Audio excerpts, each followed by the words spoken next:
So if you could, Take me back. okay, let's let her rip.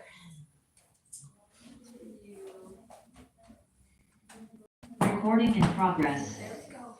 All right, so I'm surprised that there's so few of us, but I'd still kind of like to, because I'm used to running council meetings, kind of use those rules. So, so a call to order, and so I call Sheridan Task Force group to order. Today is January 23rd, 2024. It's 4 p.m.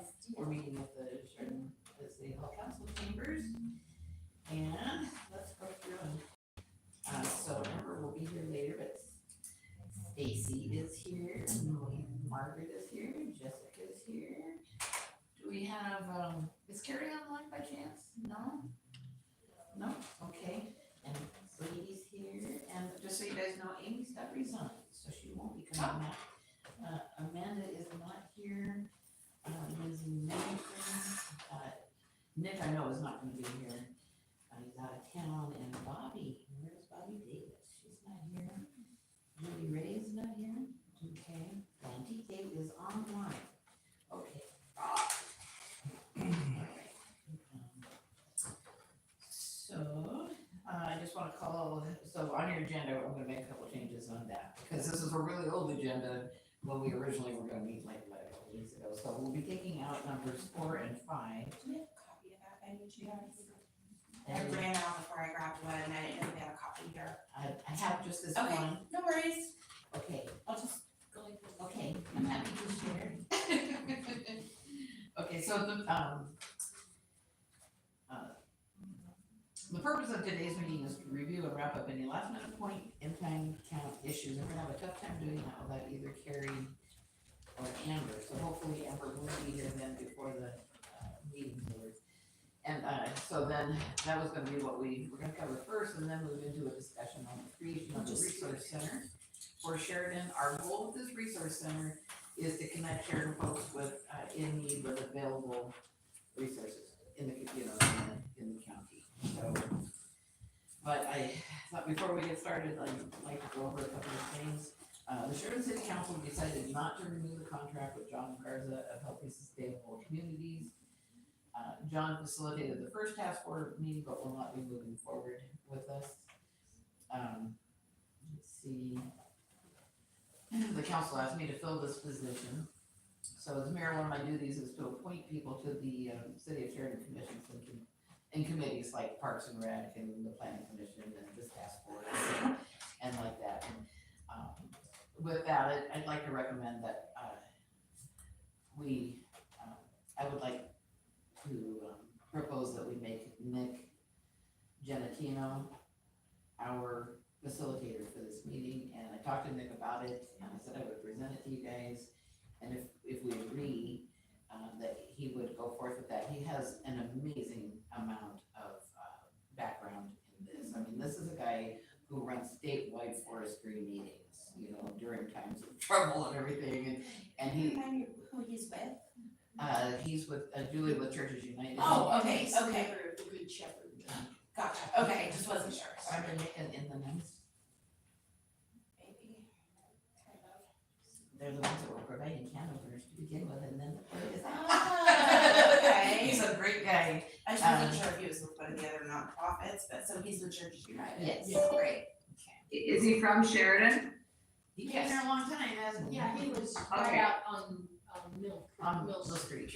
Yeah. Cool. So just outside the city limits, or he'd probably be even more involved than he is, but He's right where Red Prairie runs into Mill, and he's got the beautiful raised gardens. Mm-hmm.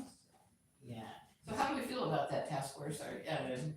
Would anyone like to make a motion that we make Nick our leader, or would you prefer to do something different? If that's how we're gonna do it, I would make the motion. I guess I would speak my personal thing on that, is that because he is represented with the Churches United of the West Valley.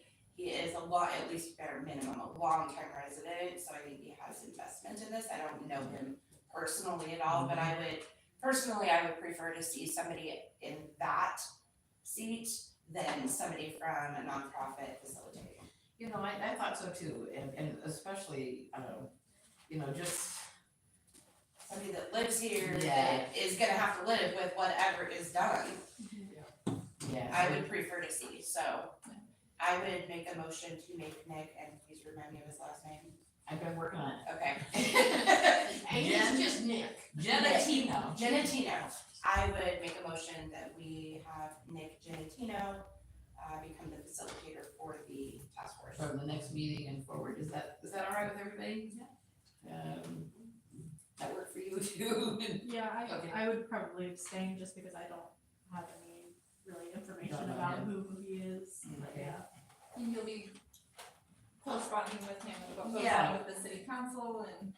Yes, and we talked and, told them that, I'll be right there in the background, if you need me for anything, I know you are too, and everybody would probably be willing to pitch in. And he's enthusiastic, he talked about having, pre-meetings and making sure he's ready and all of that, so I think he's a good choice if you guys will go for that. Okay, so Stacy made a motion, we have a second? I'll second. Okay, those in favor? Okay. Okay, well, motion passes, thank you, okay. Can you spell his name real quick? I can't, let me find it. Giannetttino. Looks like somebody's trying to Oh, is that Kate? get added on software. Encompass Yamhill Valley.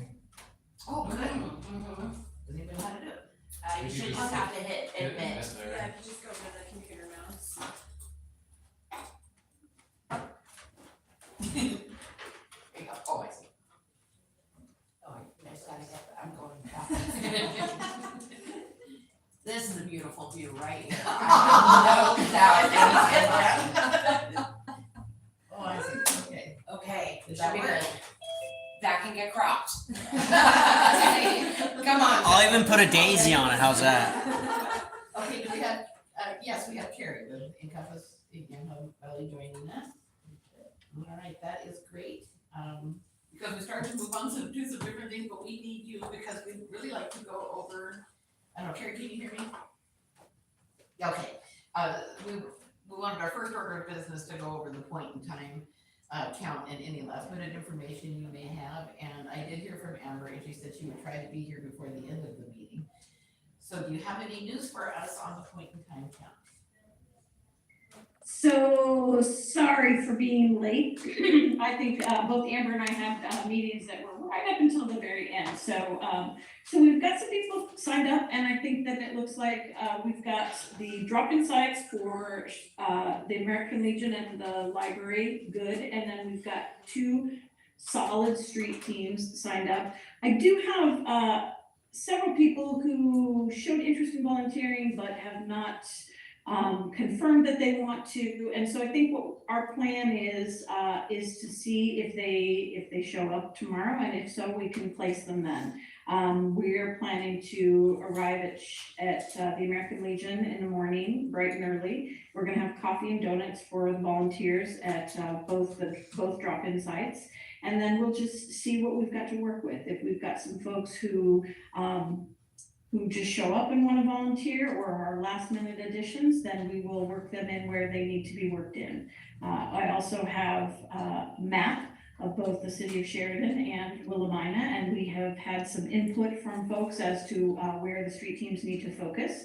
I understand Heidi Bell is working on a map as well right now for Sheridan, and so those are going to be things that we're going to be asking for folks to provide input, as well as while we're out meeting with people, if there are other recommendations that we can take on the fly, and then we'll be able to mark this off on the map so that we can show very clearly where we were able to check and make sure that we've got some good coverage. So the street teams are scheduled for the full day.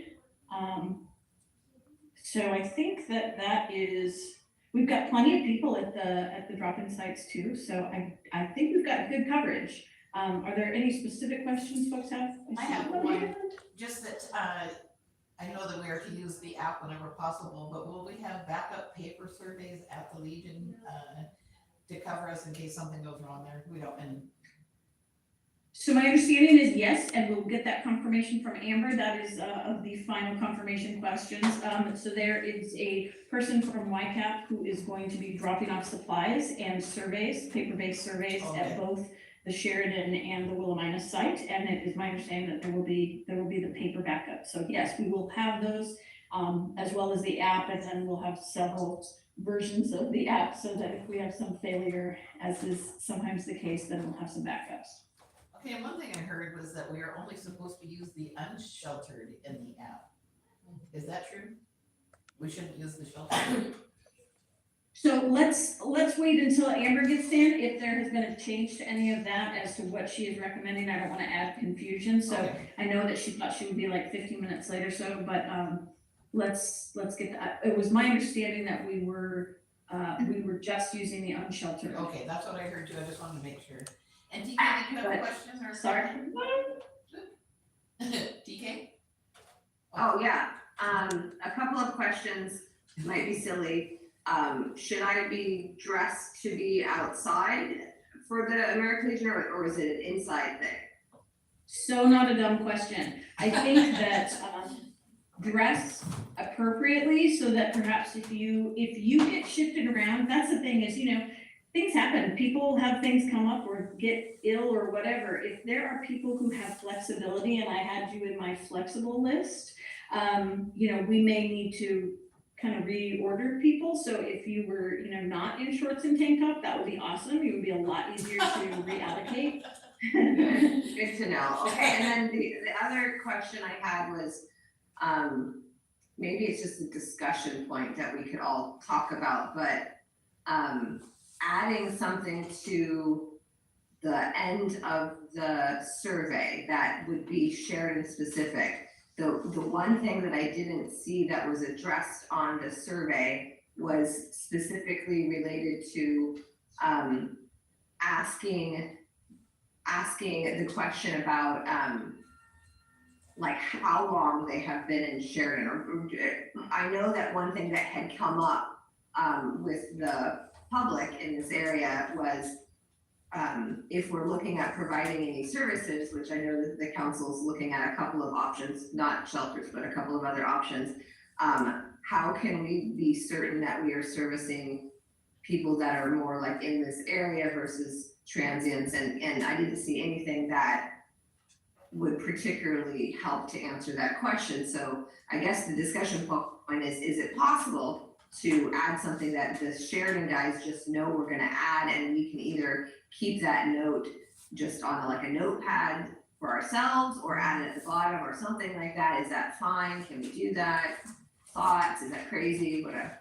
So also not crazy. We did have some conversations about this, and because we've kind of merged these different groups, the conversations have not remained super discreet. So, and again, I'm gonna wanna give Amber the final weigh in on this, but, this is a form that has been okayed by the rural continuum of care. And so it's really important to have the integrity of the survey maintained and not add or subtract anything from it.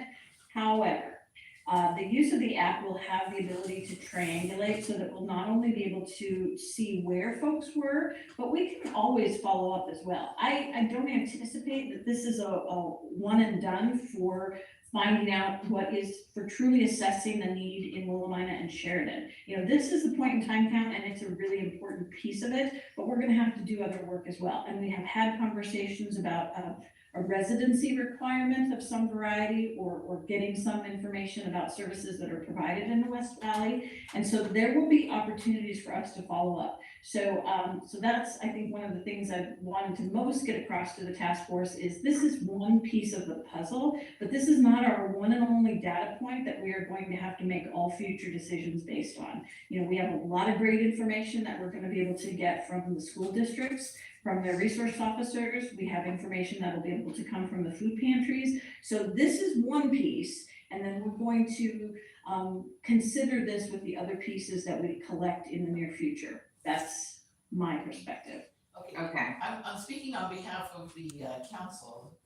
How many homeless people we have in Sheridan is the number one thing we wanna know. We've been trying to figure that out for 2 years, and a lot of how we move forward is going to be based on that. And we thought this was you know, our opportunity to come up with that number. We know it's not gonna be absolutely precise, but we picked up, you know, like we've talked to the food bank and asked them how many people do they serve who are outside, or you can tell they're living in their car, and I've gone to the school, and how many students are houseless, and I've gone to the Legion and said, you know, how many people are you seeing?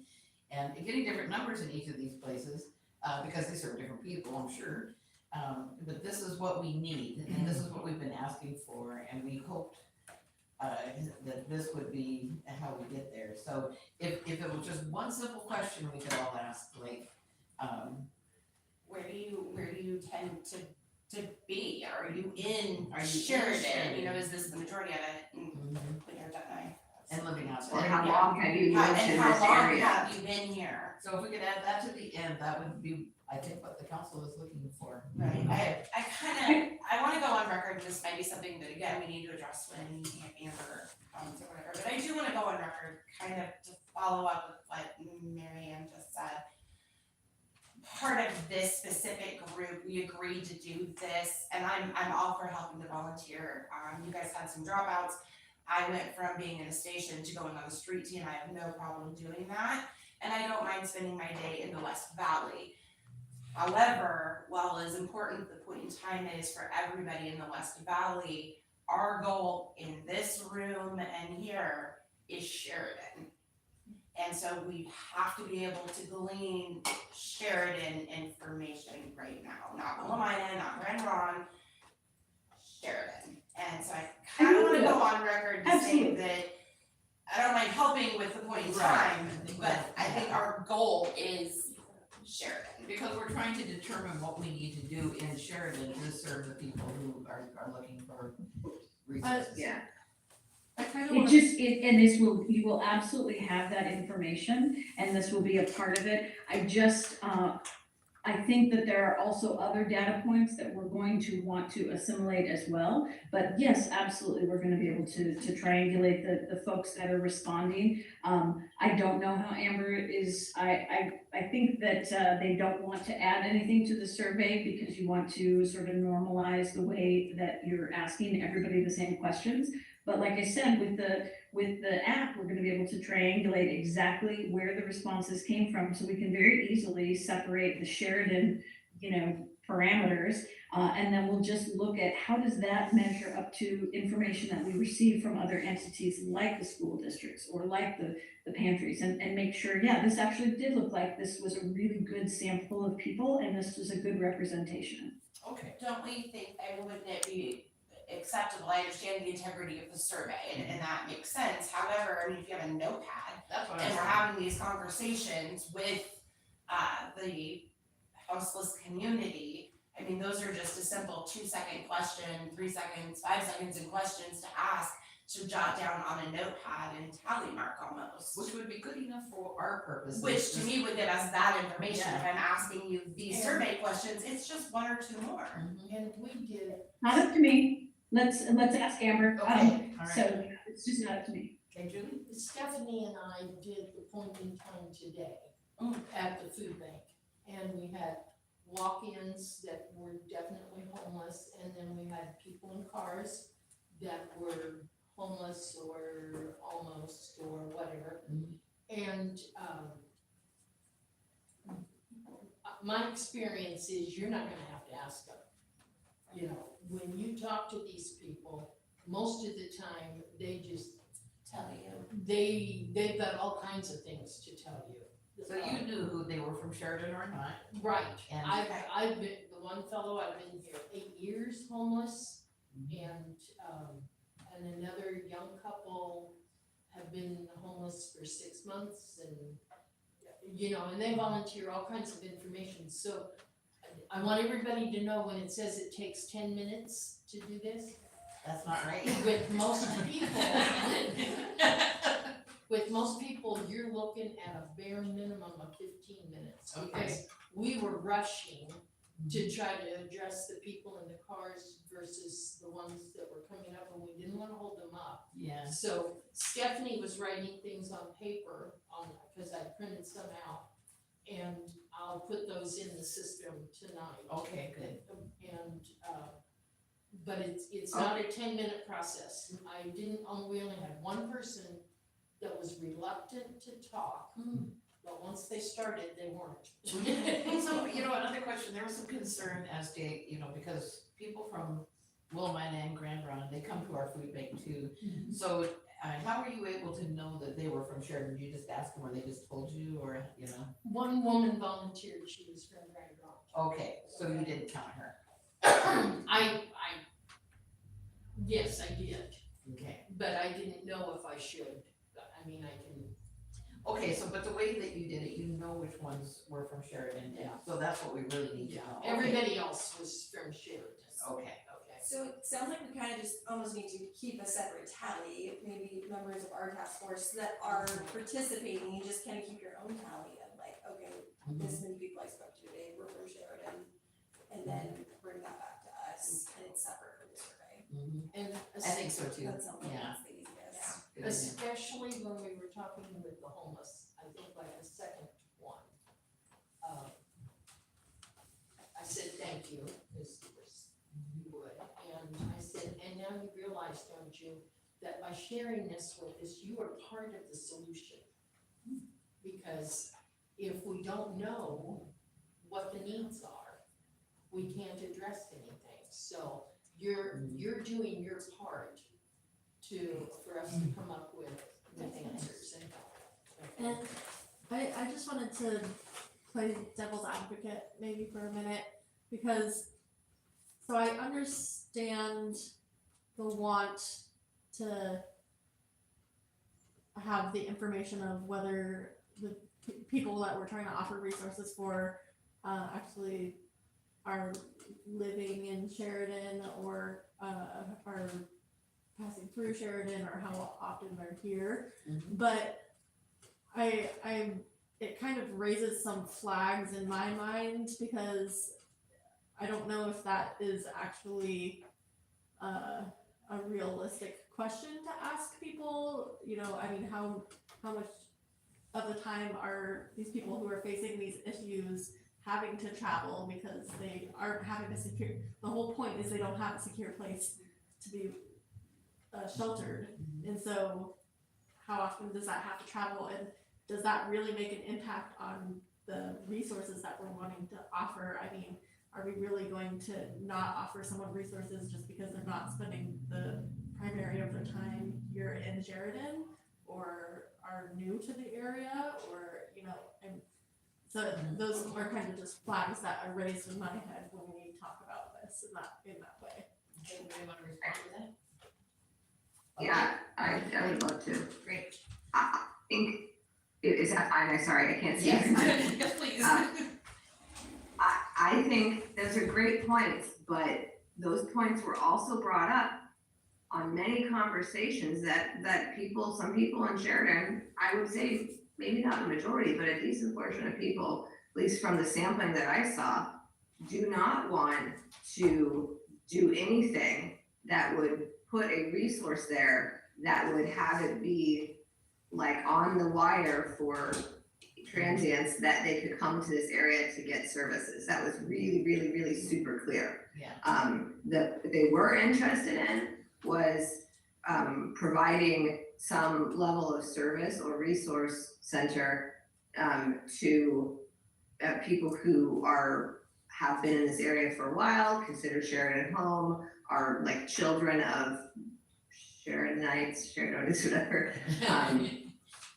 But despite what our own personal view on it might be, I think we also have to look at the fact that we are representing or trying to represent what the majority of people in Sheridan would want. And I did not see a whole lot of people that were like, yes, let's allow transients or people not from this area to take advantage of those resources. And I'd like to add to that. I'm sorry, go ahead.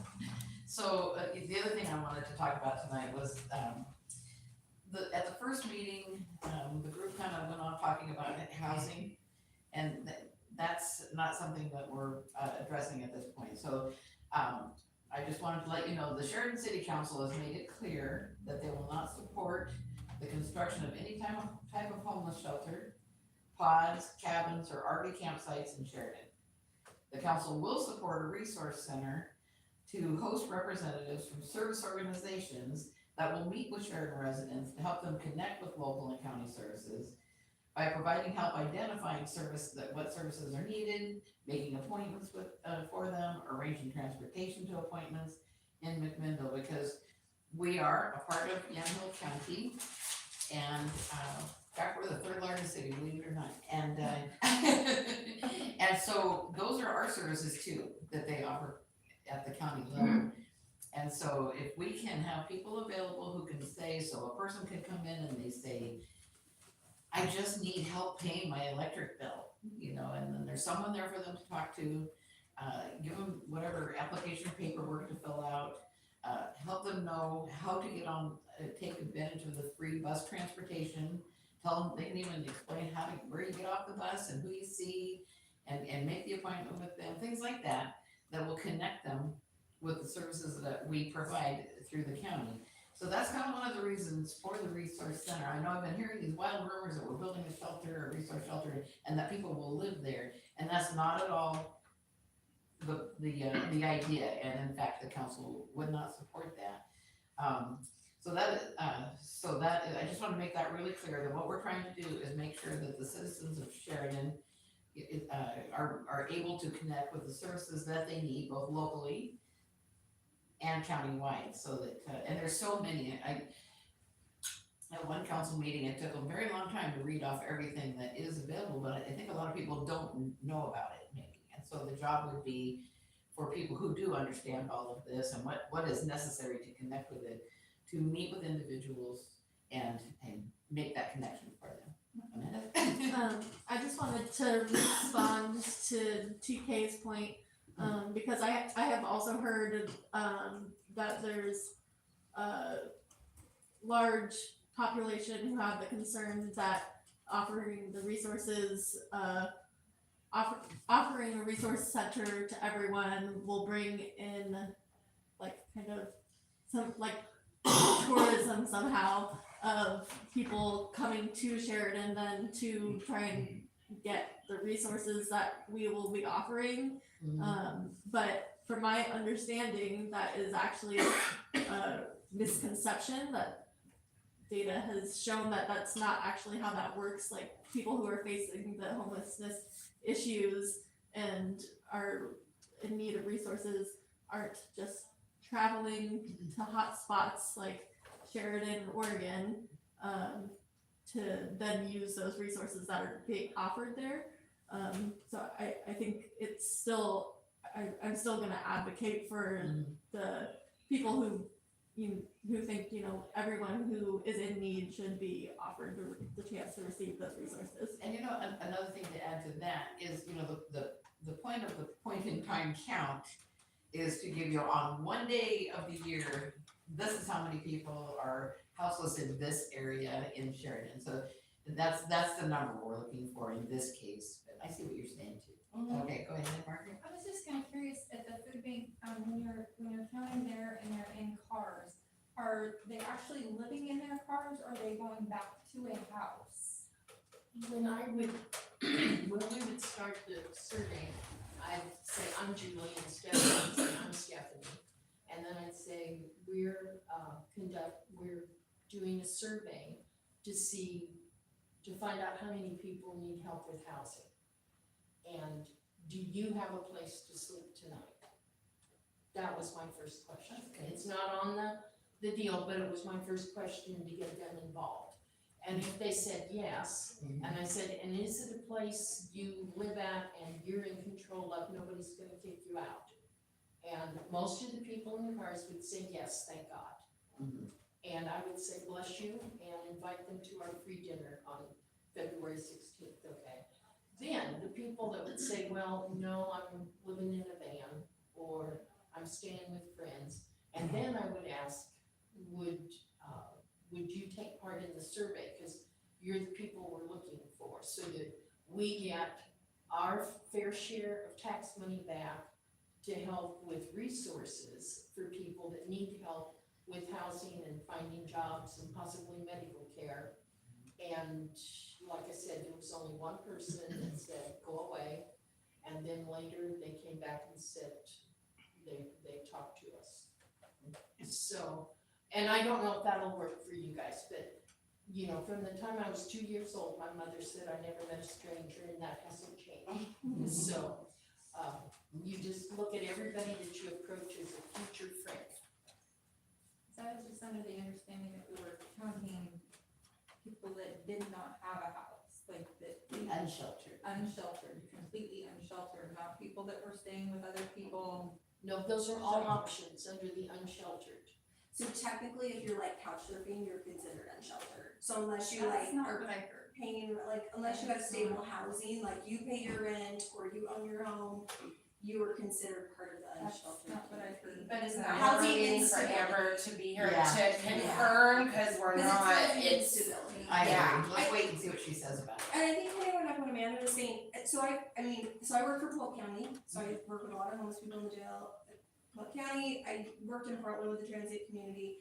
I think something we have to understand just in working with the transit community is that part of the reason they do these counts by county is because people kind of move around within the county, right? So if we're counting people in Grand Ronde, naturally the closest place for them to come and get information on how to connect to Yamhill services is gonna be the closest resource center. So if it's in Sheridan, you know, if someone from Grand Ronde walks into the resource center in Sheridan, we're not gonna say, no, we're not gonna help you figure out how to connect, right? Cause ultimately the goal of resource centers is to help people eventually connect so that they can be more stable, so that we're not doing that. But in Grand Ronde, I believe is in Polk County, so I really. So Grand Ronde's Polk County, but part of Willamina is Yamhill, Yeah. right? And so like, for instance, I live in Yamhill, and I also live in Polk, my property. We live in a unique area, Yes. right, where Polk County is Dallas. So in Grand Ronde, is it easier for them to get into Sheridan or all the way down to Dallas? It's probably easier for Can they them. get county services in a different county? They can get information on how to connect. So if we okay. have people in Yamhill County that work with the community, right, they can say, oh, you know what? This is where you could go in Dallas to Okay. connect to services there. Or here's the phone number for Polk County Behavioral Health. We can help you connect that way. So I think that's just like a basic understanding that I've witnessed in council meetings, right, from the community.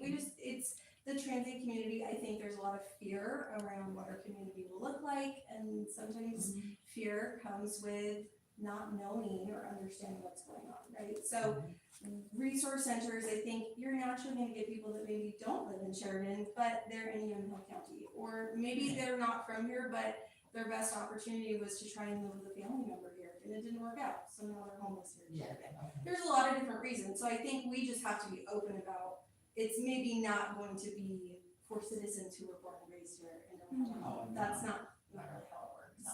And with that kind of stability, they're not usually the people Right, that are homeless. and I wanna, just to finish that, I guess I wanna be clear what I'm saying, that my focus on this is Sheridan, not Willamina and Grand right, Ronde. yeah. It isn't that I would go, oh, you don't live here, get out. No. It's just that for the financial reasons, to find, to try to glean the most correct data for Sheridan, Yeah. is this task force priority, is my understanding. Right. And it isn't that we would say, no, you can't be in here, you came from Willamina. It's I just think that we just have a lot that go we back need and to forth. start here. Do you know what I mean? I think we have a lot, Of for course. example, Julie knows, we have some people who live in cars on our road. Yes, we do. And sometimes they're in the Yamhill County side of our road, and sometimes they're in the Polk County side of our road, right? Cause And our road is both sometimes they counties. actually show up when they say they will, and we'll put them to work and pay them money. Yeah, so I think we have people that go back and forth between our two towns. Yeah. Okay, And it's, but what I'm trying to say We here is split that ours. this information will go to the Sheridan City Council. Right.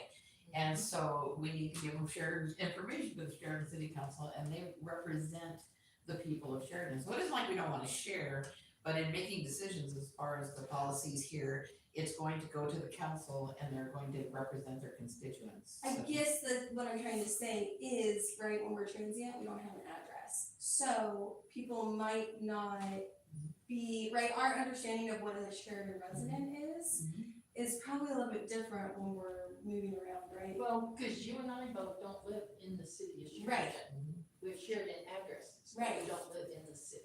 So I think that's okay though. it's even more with, I'm just saying, we're gonna have people who maybe they consider themselves maybe a Sheridan resident, but maybe they sleep in Willamina some days, right? I think we have to be careful about not splitting the hairs too much about where we are, because we are so close to. Margaret, I feel like you'd like to add something. Do you have something? Oh, I just like to just to know what our count is of the people that we have that are homeless in this town, just like, exactly like what Stacy Okay. said. All right. And focus on that, not leaving anyone out, but I mean, we know, I mean, we see them every day, you Right. know, That's true. and Get to know everybody. yeah. I have someone on my couch right now. You know, I She's think- something else. I'm gonna. Something else. I would just like to take one more stab at this, that I think, what's your name? Jessica. Jessica. I think the point Jessica and I are trying to make is that, yes, like, the answer that you're looking for is like, who's in Sheridan and who's Sheridan serving, but I don't think that you're gonna find that black and white of an No. answer, because Yeah. the people that you're asking, they don't have a black and white answer of, like, I'm in Sheridan all of the time. I agree, It's yeah. more likely to Totally be a agree. gray answer. We just want Do the best we can. Yeah. I mean, and like it's obviously, I know they go back and forth, but the best we can at focusing on this, because it does go to the city council, Right. for the Yeah. Sheridan funds, things like that, so. But no, I totally get that they go back and forth, and I live up Rock Creek, I'm split. Okay, so I think what we've decided here is that we use the app in conducting a survey, but, we will add, 2 questions, whether we write them on a notepad or whatever we do, that ask, do you live here in Sheridan? And, how long have you lived here? And that, And I think 99% of the time, you're not gonna have to ask those. I think They're gonna just tell you. volunteer that. okay. Because the homeless people that we talked to today, were just thrilled that somebody wanted to know what was going on with them. I'm curious what your number was, how many? I'll have to count when I Okay. get home, because I've got the papers, I'm assuming what I've entered it on my app, I'll get a count on it. Okay, because, Estimate, What? do you know about an estimate of what you think? At least 10 homeless, okay, and then we talked to probably 40 more people okay, that were in line at the food bank, and there were 3 that were in the cars that were precarious housing. like they had.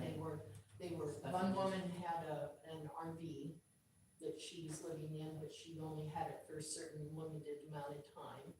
And, another person got laid off 3 months ago and has had a rental house, but she's having she's afraid she will lose it because she didn't have enough money. Okay. And another one was another one had one family, the mom and dad were there getting, food because the son and his wife and 5 kids were living with them because he lost his job. Okay. And so, I wanna see, so when we first started looking into this a couple of years ago, I thought, well, I wanted to know this then, like, what are, so before we can really figure out a solution, we need to know exactly what our problem is. So I went to the food bank and I talked with, Joyce and Judy, and I said, so how many people don't have a roof over their head, And they put out these food boxes that you don't need a stove or anything, so they put can openers and canned goods and things in there. And so Judy and Joyce figured it all out, and they said 12. I said, okay, and that's about what you came up with. and we came up with about 10 too. So then I went up to the school and I talked with their homeless liaison there, and I said, how many students in our school district do you think you would consider homeless? And she said, it was either 26 or 27. I said, how many of those students don't have a roof over their head? And she goes, none, they all do, but they're like living in hotels or with other people, the couch surfers, and that's it. So I thought, well, that's really fortunate that none of our kids are. And so I thought, okay, so that's a different answer. And so then I went to the American Legion, And, because they were, you know, they do all kinds of helpful things, you know, and they had some lunches and stuff going on, and I said, how many people are coming here for the lunches? And, you know, kind of a little bit hesitant, and talking with Bobby, and I said, well, said, how many do the food banks stay? And I said, well, they said they have like 12 who live outdoors, and she said, oh, no, it's way more than that. I said, okay, and so she estimated more like at least 20, and probably more. So that's what those numbers vary, for different circumstances, and, you know, and maybe with the Legion, you know, you got some veterans that are, you know, we're serving there, which is great, and, Cause there wasn't one person that I interviewed that was a veteran okay, today. maybe we'll hook up with them tomorrow during the day. Okay, so that's kind of the history of trying to get that number. So, okay, so that's what we're gonna do. We're gonna follow the app and then add on those 2 shared questions. Okay, so we're good with that. And does anybody have any other questions before, except for the ones we're gonna wait and ask Amber when she gets here? Anything more that you would like to add, Carrie, or? Nope, okay. Well then, I wanna backtrack a little bit. I don't know if you wanna get into this now, but you had said the council wasn't interested in providing any place for people to stay, just resources. I'm wondering how that fits with that latest House bill that says that basically camping ordinances aren't enforceable if we don't provide a safe place for people. that's true. So I have checked on this, and so I asked our attorney, I said, you know, we're talking about House Bill 3115. I said, what do we have to do? I wanted to go from what do we have to do up to what would be wonderful to do. And he says, you don't have to do anything. But if you don't, then you, like you just said, you have to allow people to camp and whatnot in public spaces, which would include sidewalks and, you know, parks, and they could be camped out in front of your house if they're, you know, that you would have to allow that. So that's what we're looking at. So at this point, what the council is looking at is just trying to get people connected with services, and not, they just aren't ready to take that on yet. Sure. You know, so, and, This is step 1. Got it. yeah, that is kind of what they said, like, we'd like to start small things we can actually accomplish. Has there been, I know we talked about this in our last meeting, has there been any definitive legal definition of what reasonable means for the law, right? I mean, because if one city could say, well, reasonable is we're giving the best veterans to stay at the shelter in Yamhill, and that would count, but it doesn't sound like there's been a defining. You know, here's another right, I story. don't think that's been defined by anyone, I so think it will have to end up in it's, court. I mean, that has to take some. And I think There it's is- actually now. It is, That's it was just just turned into. When the there's a Supreme Court. challenge, when there's a challenge in court is when those definitions are established. So it will, somebody will bring that forth to the courts, and then a ruling will be made. So until then, we're kind of Yeah, And Grant's passed it just in a couple when years. their we're gonna appeal get- or whatever, and the Oregon Supreme Court is reviewing it now. that's what I thought. So this makes me want to tell you that Stacy and another counselor were out during this very cold weather, distributing gloves and some other things. Food, blankets, Blankets. water, hats, scarves, Mhm. whatever we could dig up in our house. And I heard you say you have a homeless person on your couch. Is this because of that? No. And But, then, but he is one who's very well known around town. He comes in and does some office cleaning for me, and then he can dry his boots, take a nap. We actually ended up distributing that night. I think I had 4 pairs of socks left out of 20. We did find a lot of people, which was great, I'll be honest, because I'm glad they were probably in McMinnville or inside, because I actually did take this person who's taking a nap with me on a couple spots to kind of show me where they cut. I don't know, but we were able to find some different places and things like that they do tend to get together where it's warm and out of shelter. And when it got really cold too, Denny, Councilor McElroy, I guess, but went out to look and see if he could drive anyone to a shelter in McMinnville, because there was flyers where no one will be turned away, and we don't have anything here, and so he found one guy, and he says, can I drive you to a shelter so you can warm up, and he says, nah, I'm good enough, you know, so he didn't wanna go, he turned down the ride, although he gave him $20 to go get some groceries, I said, you should have bought the groceries. But anyway, he tried, and he went looking around, and he could only find one person that he could offer that kind of assistance to, so I bet you know where he should have gone. I will say that I had the Julia approach when I was driving around, with, Liz Hodgins. I have the, you know, just kind of, I mean, it's kind of weird, these people are walking down the street, and I'm like, hi, do you need a blanket? You know, so it was, you know, it was, hey there, it's really cold, how are you doing tonight? Mhm. And most of them do start just like telling you more than you ever need to know, but overall, they're very receptive. All the people we spoke to were very kind, very receptive. I pulled into a parking lot, give them several blankets, like I said, socks, gloves, things like that. Liz made a bunch of sandwiches, and we just did that. But That's so it was very friendly with them. One guy was super funny, and he was the last person I was actually driving her back up the hill home, and he goes, I am going to Bible study in the morning, and I cannot wait, because I am going to tell them all about you. And These angels weird. weird. We probably ran into 5 or 6, and only 3 really wanted anything other than change. So And that was so cold, you would think that would, you know, I was cold. that would. Getting in and out of my warm car, I was cold. But What do you it was see? fun. Right, so yeah, thanks. I wanted to make 2 points on that we're not gonna get good data from. There are just a few folks here in town that are so far down the road with mental health or drug issues that they can't advocate for themselves, Mhm. and they're not gonna be able to answer your questions, and they're not with it enough to even ask for help or care for themselves. There's only 2 that I can think of. I think homelessness is not what most people think of.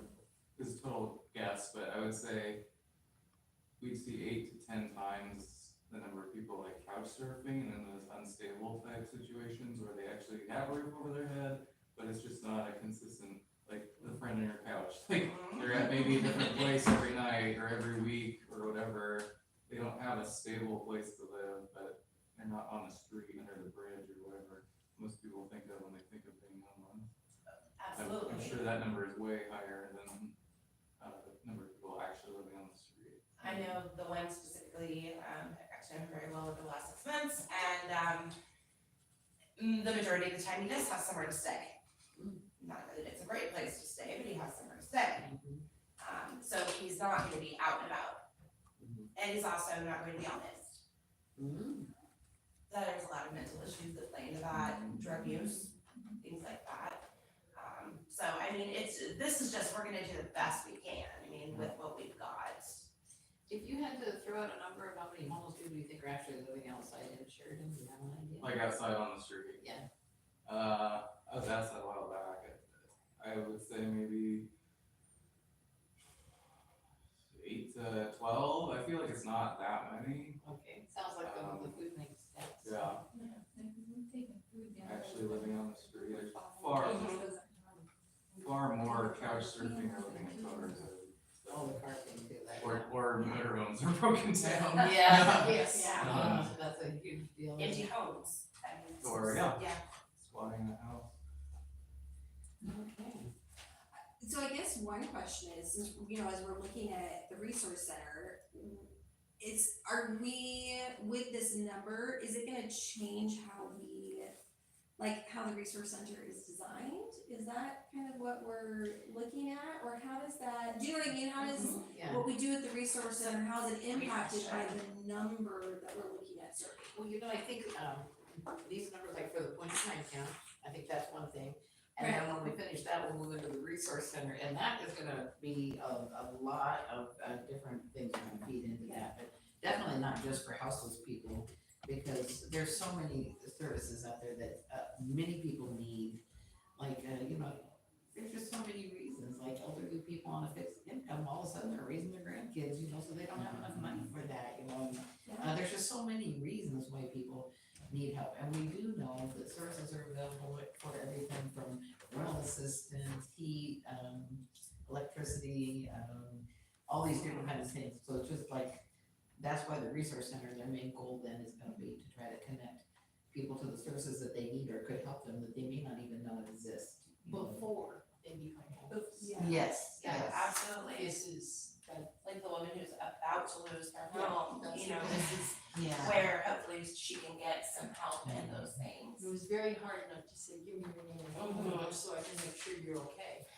The hard part on this too is that we will have to face back that there are some of them that do not want it. You know, that's true, yeah. And you're gonna take Brady's number, and a lot of those people, I think, are gonna be the ones that they're not looking for where can I get help, They don't- and they don't necessarily want it at this time. That's so hard. I would love to be able to. Happy where they are. Exactly, For yes, now. exactly, and that's hard, and it's a hard thing to accept, because we wanna make that not happen, but that is the reality of it, is that they do not want to change. Right now, anyway, they don't. Or they don't have the capacity, I would say, like cognitively, whether it's because of mental health, or Mhm. drug use, or combination, they don't have the cognitive capacity to understand what connected to help would look Right. like. And, you know, working in Portland too, right? A lot of individuals don't like shelters, shelters can feel really unsafe to people with mental health, especially with paranoia, things like that. They can feel just sensory wise, they can be loud, they can be, so But you know, realistically, they can be dangerous. and they can be dangerous places also. So you also get that too. So some people are like, I would rather be outside in my tent, alone, isolated, that feels safer to me. So our idea of what is safe and helpful to people also isn't always the same.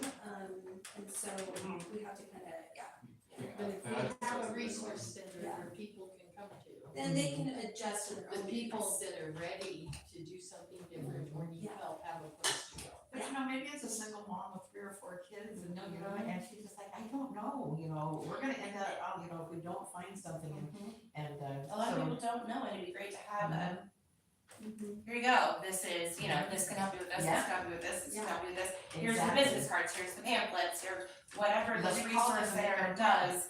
Having a phone available Mhm. for people, when I envision my perfect resource center, it is just that. It is the ability to come in, having a phone available for them to call, help them make that call, have a phone ready for somebody who wants a bed and detox. Oh, yes. You know what I mean, having those things, because So we have they to don't have a have phone maybe necessarily. there.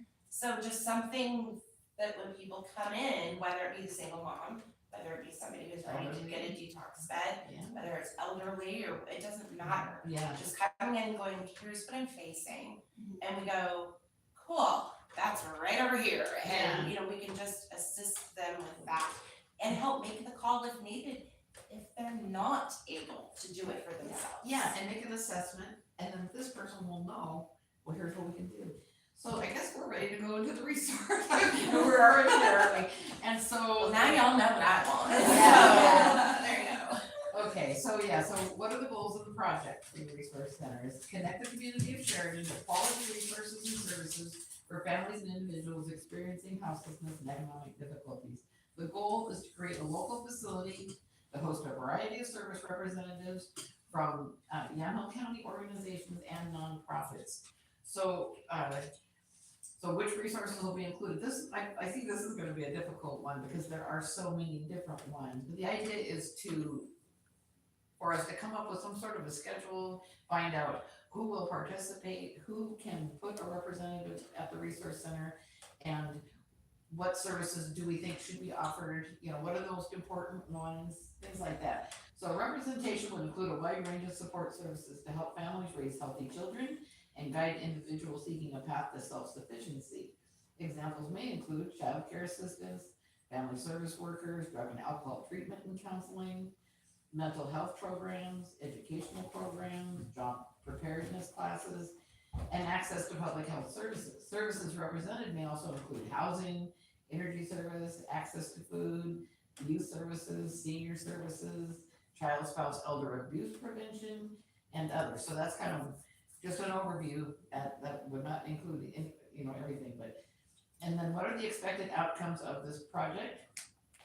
Partner with Yamhill County service providers, nonprofits, and other organizations to complete a plan to improve resource access for Sheridan residents through education about available services, assisting with paperwork, arranging appointments, and advising of available transportation. So steps to include, we need to develop a plan and design a one-stop resource center by renovating an existing structure. Okay, and here's a couple of ideas on that. So right across from City Hall here, that lot over there, that belongs to the city of Sheridan. And the house that's on Morgan Street, and that's going to be a burnt alarm. I always get that turned around. But I go the right direction anyway, but the fire department will burn it down. Burn to alert, you guys are So that's one option, and we, the city did get a quote on the renovations. And so it was close to $40,000 because even it's an old house, that would only give us access to the first floor, but the reason for it is it's not accessible, like wheelchair accessible and things like that. The floors, like you step on the kitchen, then you go down into this next level, like to go into the garage, and the doors are not wide enough to get a wheelchair through, and all of those things would have to be renovated in order to use that house as a resource center. So don't know if that is really worth it. But anyway, that's one option. There is a bid, gives you an approximate idea of what that would cost. And you said it'd be 40,000 to make those improvements. That's what the. But would that also Until they get give it you and an see. even floor inside? Yeah, what was that? I said until they get inside it and they open things up. Well, yeah, that's, I know how that is, But yes, that was supposed to cover everything that we needed to get the doors wide enough, the floors on one and level. was that a hard bid or was it a cost plus? I would have to go back and look that up. Okay, So I because was there's just a huge Okay. difference in. And they did say that, so it is a 2-story structure, but that didn't even include doing anything upstairs, so that would not be usable. Anyway, let's see my house. Or, I don't know, 40 grand sounds pretty good for that house. I've seen it, it's like, we just kind of got it and, So then the other option, and I need to talk with Judy Adams again, we talked about this before, but you all know she manages the food bank and she's a wonderful person. And I said something to her about that. So they got a second building a few years ago, and they use the space and everything, but I asked her something about that. I said, what about a resource center here, Judy, and like maybe over in this area or something? She goes, I've thought about that for years. I said, really? Great. So, but it That would. has visibility. And and it's in a, like a good spot right there with the, with the food bank. And so anyway, the food bank is, Mondays they're there, preparing all the boxes and getting ready for Tuesday, which is their distribution day. Of course, they work there all week long, but those are the main days. And so, my thought was if they're, not there for, that would be a time that you could even use more space. But I think if that building, if, Judy agrees and still thinks this is a good idea, and that could be a second option.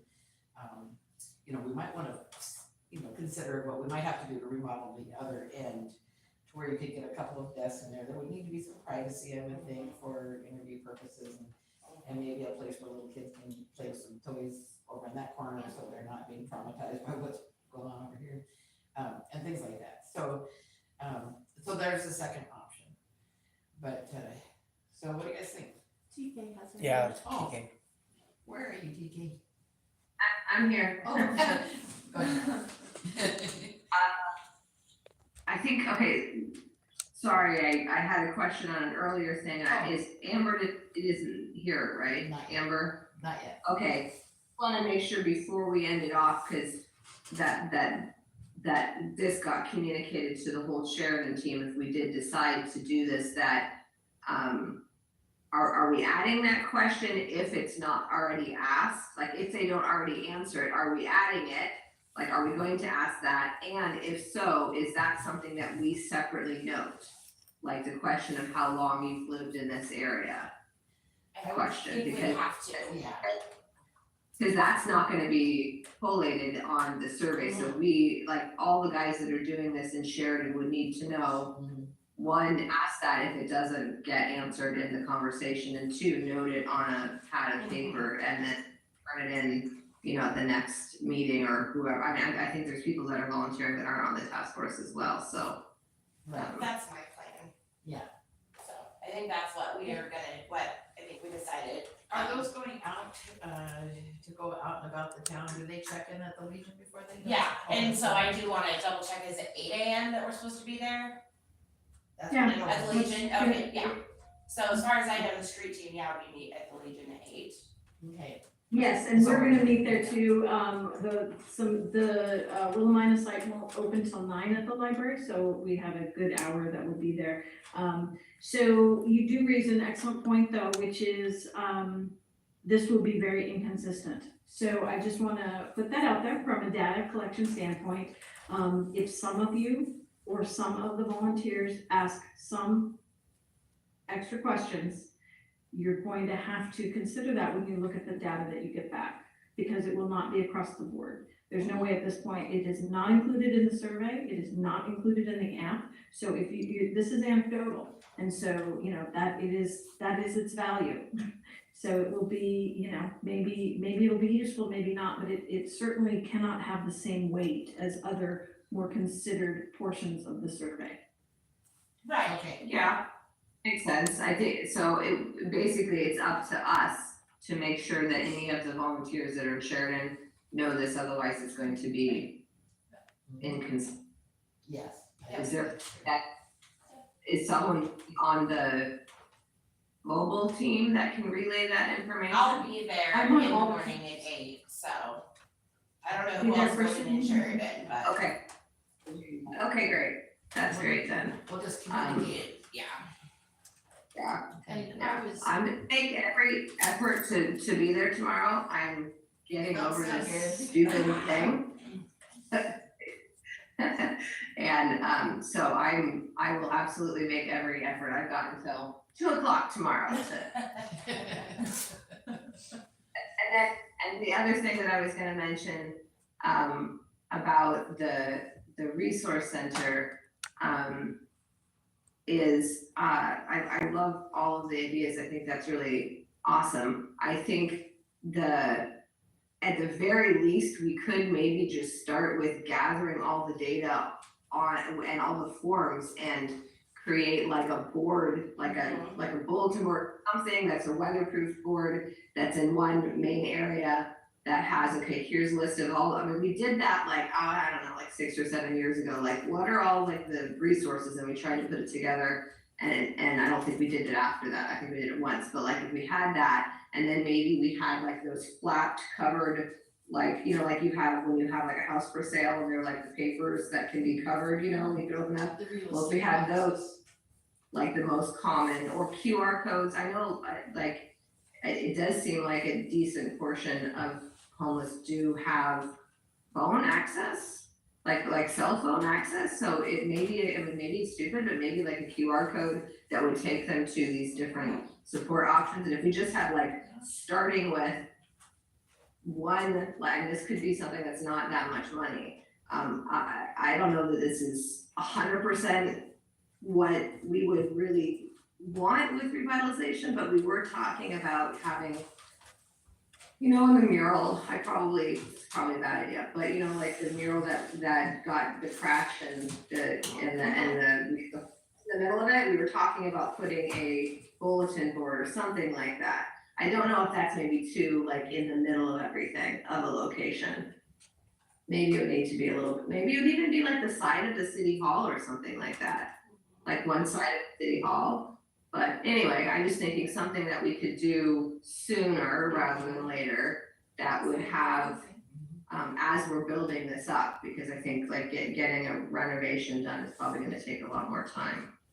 Anyway, that's That's a good idea. I like that.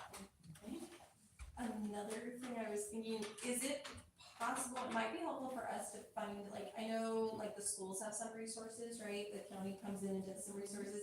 Those services may not want to double up and also have a representative at a resource center because they're already in one place, right? So kind of being able to eliminate services where we say, okay, you can't get that access here, but, you know, right, we do have that access somewhere else. Okay. Can we eliminate some of those so then we narrow down a little bit. I think we're gonna have to do a lot of narrowing. Yeah. Because we have, I know sometimes, right, like if they have, like the county has a social worker at the school, they're not gonna wanna place another social worker at a resource center because they don't have the funds to fund 2 social workers, or they probably have 2 social workers. And it would be great to be able to say, if they come in and it say, you know, a mom, kids, dad, kids, whatever it is, and it's regarding students, Right. we send them up there, because we certainly wouldn't want to have, I can't say we wouldn't wanna have it, but I don't see it going over very well if we were to send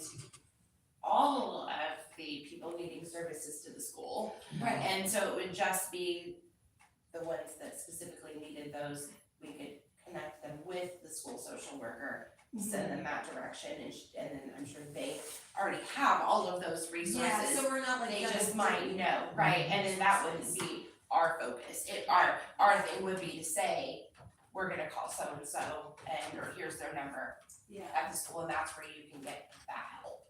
You know, one thing I think we can do to start with is, let's, you know, I've made, services that are currently offered in Sheridan, and they have Grand Sherman Food Bank, weekly food distribution. And Grand Sherman provides food for Legion lunches and the take-home bags that your group works on, Julie.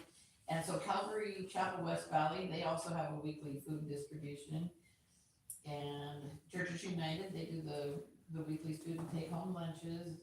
And they do brown bag lunch distribution, and We only do that once a month. once a month. We love to have more resources and bodies. We, you know, we do it every week. Oh. Food bank, if we get enough people, but we're old. That's my problem. Old and tired. And then the American Legion, Bobby, last week, or at the last round, she said they offer lunches twice per week at the Legion, and it's open to all. And those are the bag ones for the food bank, right? Yeah. Yeah, cause I thought they were hot lunches, but she said no, often it's sandwiches, you know, they can stay or not. They aren't allowed to do, I think, the hot lunch. Yeah. That got Oh. stopped, and so, yeah, so it I has think to they're be the working bag on their lunch, and kitchen. they're still working on that. Okay, good to know. And then we have Head Start, and we have a family place, I know that's in Willamina, but they have the free diapers, parenting classes and things like that available there. And at least one of the women who has a great deal to do with operating that, did a presentation at Rotary or something like that, to where they absolutely welcome people from Sheridan to go over to their place there. And then we do have the free Yamhill County Transit bus service on weekdays. So what did I miss? What other services do we have in Sheridan that anybody can think of? Well, I just wanna say a great place to find kind of those resources would be the Willamina Library, because Sarah Frost has been working really hard at compiling all those resources. Oh, Does our library have anything put together yet, or, I know they have like that front area, I don't know if they have anything on there. You know what happens? So Gwen was saying last night, so she puts together like little hygiene kits, Uh-huh, and you know, just, and then she had them all in this room, and people were, then somebody came in and took all of them. Oh, no. Oh. And they just wiped her out and just took every single thing that she had. So I thought, oh, for crying out loud. So she says they still get them, they still put them together, but now they just put a few out there and, good. you know, more I often. thought Oddfellows used to do hygiene. I don't think they do anymore, but we could absolutely Jamie? ask and see. Judy at the food bank has all of the resources, all of the supplies to put together hygiene bags. And I think she Haven't does been together. She's too, been doing them, but okay. she has more, she used extra grant money to get. Right, I know she does the specific homeless, houseless bags Tuesday as well, because they can't take necessarily the big Yeah, so boxes. she has supplies to do So that. she has specifics. That's good. We also, Encompass has lots. We give these out all the time. We have worked with partners who've gathered them, so we have literally hundreds of hygiene kits that are for men and women, so we can provide those too. That is excellent, thank you. Yeah, feel free to send some to my office. I have a, That guy on the couch. my office for some, and I'm not complaining in any way, but I will say, and Mary knows as well, just throughout the years, the paper seems to be a hot spot, and we get a lot of people come in. Mhm. So I don't have specific resources, but I do keep blankets and socks and things like that in my office just in case. I know Provoking Hope provided a lot of resources while they were here, and I Yeah. know they want to come back to Sheridan. And like I've heard in talking to, I can't remember his name, but they're working on trying to come back. And that would be one, I mean, they have. Mhm. What I heard about Provoking Hope that I thought was really wonderful, so like when there's troubled people and, you know, maybe it's not something that requires an officer to deal with, but that you guys can call Provoking Hope and someone will come out and maybe sit with that person. Have you done that? Yeah, so they'll sit there with them and try and figure out what it is they need, like say maybe they're having a mental issue or just some other kind of a thing that needs attention. Their list of services is really long. Provoking Hope has a lot. You can also call Yamhill County Crisis and they have a mobile team as well. And they'll send a mobile person out for a crisis. And Safe Families is based in Midville, and they Safe do, Families? Safe Families, But they serve our area as well. they do, cause I volunteered with them for a while, and, what they do is try to keep kids out of foster care. Oh. So if a single mother needs some time off, they have families that'll take the kids for a weekend, to give them some rest. One of the mothers needed some surgery and to recuperate, and another was a single mother that didn't have housing, and so they found her a place to live, although she never did get anything through the housing authority. I'm not sure how that turned out, but they do a great job. I just volunteered to help transport people from one place to the other. And once again, once you have them, they talk. And so you know their story, and once you know their story, you can't look at them as just a problem. You Yeah. look at them as a person that needs help. So even when they continue to make wrong choices. Oh, I know But that they- feeling. But Safe Families is somebody that we would want to have on our list to be able to refer people to them. That's great, I hadn't heard of that organization, Oh, that sounds they're- wonderful. They're great, and I think they were originally started by, one of the Lutheran, deals. Okay. Well, we have even more things right here than I thought we did, and so then let's go ahead and review what, so Yamhill County Health and Human Services, they say, provides publicly funded behavioral health, developmental disabilities, and public health services to all residents of Yamhill County through a combination of providing direct services and system coordination and development. Health and Human Services strives to enhance community health and safety in every part of the county, so that's us. Their programs are adult mental health and addiction services, crisis services, developmental disability services, public health, veteran services, youth mental health and addiction services. So that's all available, and like, that would be perfect if we can have, you know, a representative from that. So that's one where I'm wondering, so like they have, so they do all of the fair, like counseling for schools, like they have an on-site counselor or at our Oh. schools. So that's why I'm wondering if like Yamhill County's gonna come back and say, hey, we can't provide someone to be at this resource center because we already are providing people within your community. Okay. So that's what I'm wondering, is maybe we need to get from Yamhill, like, okay, what are the on-site services in Sheridan where you actually have somebody? Let's find out. So then we can either ask them, could you guys afford to put someone in a resource center? Like even for a couple of hours a Right, month or because, something. right, Yeah. yeah, cause that might be something they can work out and someone can do, but they will probably have to pay someone because it's the county, right? So they may say, we already pay a social worker to be in the schools, we're contracting there, we can't afford another person, and then we can mark them off and say, okay, we can't access them through our resource center, but this is where you could access them. Okay, That's so kind they're of what I'm already at looking school. Yeah, I see that. Cause they're full-time at the schools. Yeah, so Usually. they pay, they do both Lillian and Sheridan, I Okay. believe, they pay, to provide a social And that social worker would deal with any of the students who are homeless, family concerns with referral programs, all of that type of stuff. Okay, next up we have shared revitalization, so this one, TK, we're talking about you. So, she volunteers that the shared revitalization movement can provide support when volunteers are needed with specific tasks.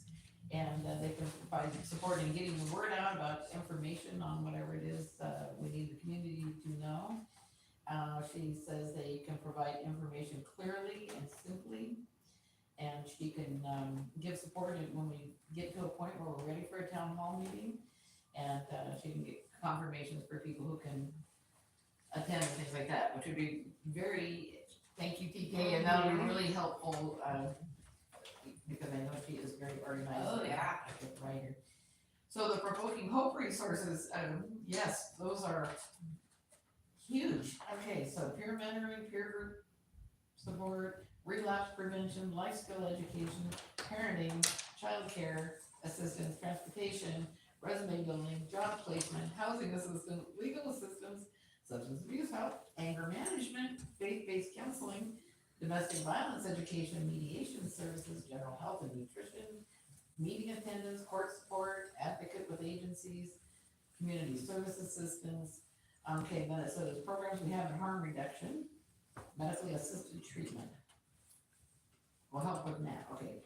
And this is screening, brief intervention and referral to treatment. They have a needle exchange program.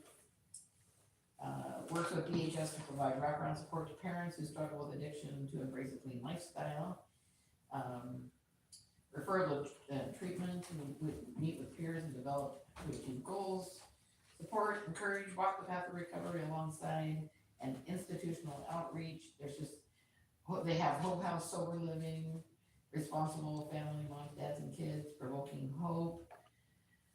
Program for those who struggle with mental illness and addiction, intensive outpatient. Let's see. Youth outreach recovery for 14 to 22-year-olds, gambling support. Adult recovery court. They help with getting IDs, social security cards, birth certificates, help with treatment homework, ODHS paperwork, court things, advocate and support in court. Provide transportation to groups, doctor's appointments, court locally or outside the county, essays, file paperwork, home visits, support while in custody, 12-step meetings.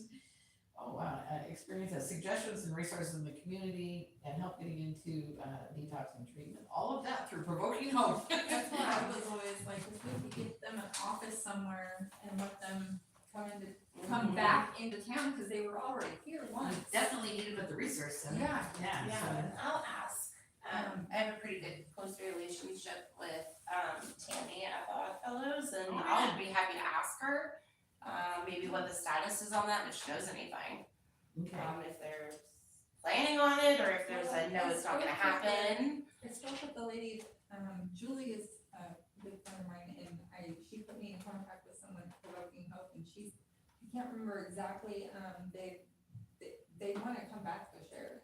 They And just that's don't what- have a place to go. And that's Maybe what the they've resource center said, is yeah. My foot in the door there. Yeah. See, that's what they've said, cause they were originally like 2 days a week at Godfellows, and then I think whatever they happened. lost the person at the time or Yeah. something, it was. And it became Gail's recovery. Oh, I would say that's right name, Gail's recovery. Actually, I got the message. And then I know they wanna come back, and okay. it would be lovely to have them back. So you'll talk to Tammy. I'll talk to Tammy just about the Oddfellows situation and see, And then cause that originally was where they had them, and then if not, I mean, really, you just need a place for them to be able to come set up. we can rock our brain trying to come up with a location for them then, but definitely the resource center. I mean, I will say there's some risk in that, so. Okay, So the reason we left Sheridan is because our employee who was working out there left our employment, but she did not leave the building space we had been paying for. So we have excitedly been seeking a location back in the West Valley, but at this moment, nothing's opened up for us, and her name is Diane Reynolds. Oh, okay, so she's like that's like the owner-founder, so I'm wondering if that person is the one who stayed and opened up their own recovery space. That did not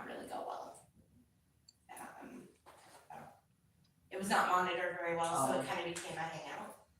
Oh, I see. And that was something I was going to bring up, is that I think one of the fears of the general population of Sheridan, I know the biggest fear, because I've heard all of these rumors, but the biggest fear is that we have these little pods, and pretty soon we have 4 million of them, and everybody from the state of Oregon moves to Sheridan because we're the place to live when you're homeless, okay? But I do think that a valid concern is that if we open a resource center, is it a place that everybody just hangs out instead of coming for help? No, Yeah. they go in and not, you know, the way I'm Yeah, imagining. it's not gonna be a community center. No. It is going to be, An office where you go in yeah, and you get the work done and then you go. Yeah. And they will help, the idea is that they will help get you where you need to be to get the services that you need. and And so so the we might have 2 desks and a chair on each side, you know, yeah, something and like that. the people that are manning that have to be the right personality to keep control of it being an office and not a hangout. Yeah, I see what you're saying. I don't think we'd have room for that in either of the locations that we are kicking around as possibilities. You'd be surprised if we find room Okay, well, so Encompass Yamhill Valley is next. It says they were established in 2020 to provide housing and vital support services to individuals and families experiencing homelessness in Yamhill County. They operate a countywide mobile-based outreach service designed to connect the most vulnerable members of society with the programs and services they definitely need. So their goal is to address emergency, transitional, and permanent housing needs of the community.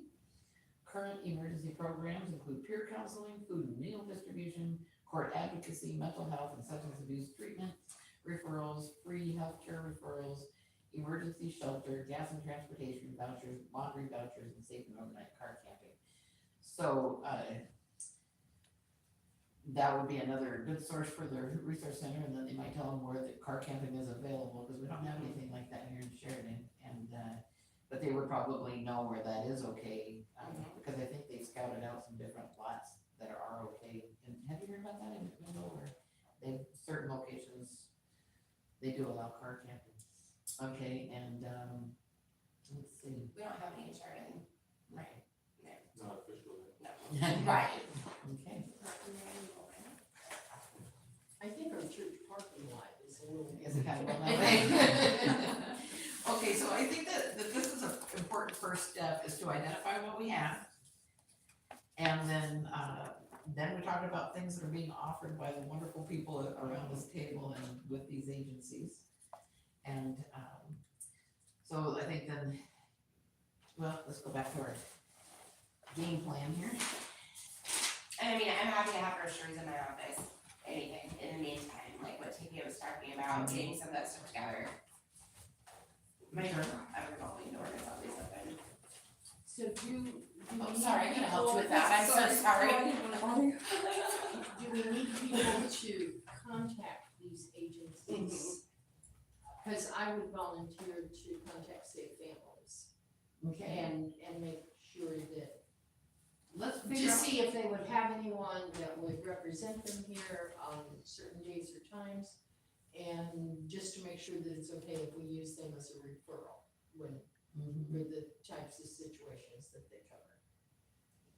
Okay, so should we identify those willing to participate first? Or should we call them around and see if these, like you were saying, would they have a representative for us? Would they be willing to accept referrals? So what do you guys think should be the next? I would see what's gonna be available for our area like that, if they're even willing, cause if they're not, then they're not, they're Then marked that's off it. the list. Like you were saying? Carrie's not under anymore, but she's Yamhill County, correct? Encompass, She's in yeah, Encompass. Oh, Encompass, she's right? Encompass, She's and Encompass. Amber's Yamhill. Yeah. So Like, yeah, Amber like could that. give us information on how many employees they already have maybe at the schools or that Okay. type of Yeah, her thing. with YCAP, she should have Yeah. kind of all of that, and then all of the information of what YCAP would be able to assist with. Yeah, that And would be even good. towards the question, so like, so I work at Polk, so I don't know how Yamhill does it, but like we are on call mobile crisis, right? We go where we're asked to go, so I'm wondering if Yamhill, maybe they have a person, maybe they wanna work into their contract that they have someone out here once a day, right? Is that something they can even consider, is that feasible for them even, right? Those type of And we hard questions. pressed the county to get them to do Right, so it, that's but the thing. I mean, it's always worth asking. Yeah, so I mean, those are things to kind of think about, like, is that something that, or even Encompass, their mobile outreach, do they wanna include a day or an afternoon where their mobile outreach is here? Mhm. Are those things they can even do, or those feasible workarounds for them? Right, yeah, 'cause they do have the 24/7 mobile crisis team, but they know when they're called and. Right, so how does that, how do those organizations envision being more involved in our community? I think it's a And good willing. question. What happened to the Grand Run Wellness big van that used to park in front of the American Legion? You know what, I have not seen that in a long time, Circle recovery, that one? yeah. Yeah, that's what it is. But I have all their contact information, I'd be happy to find out. I wonder what we should do first with, should we first decide on a location and then explore whether or not it's going to be possible? And then, Well, no, go ahead. no, we No, well, so I guess my question is though, is that, I mean, a location is fine to figure out where we want, Mhm. but at the same time, what we really need to know is how feasible is it to have a location staffed? Are we going to be able to staff this? Is this all volunteer? We're going to have to pay for somebody. I mean, there's no point in having a building if we have no one there. And so my bigger concern is how do we get somebody or people in there, maybe Provoking Hope would be happy to come out and do it, and we're not paying staff, you know what I mean?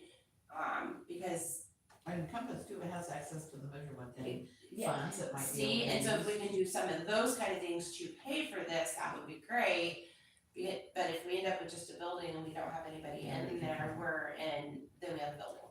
Yeah, or is it, in terms of city funds, do we have the funds to hire like a case Yeah. manager, right? Who would staff it in a case manager role and could be, know all of these different resources, or is that, what are we asking in terms of that? Go ahead.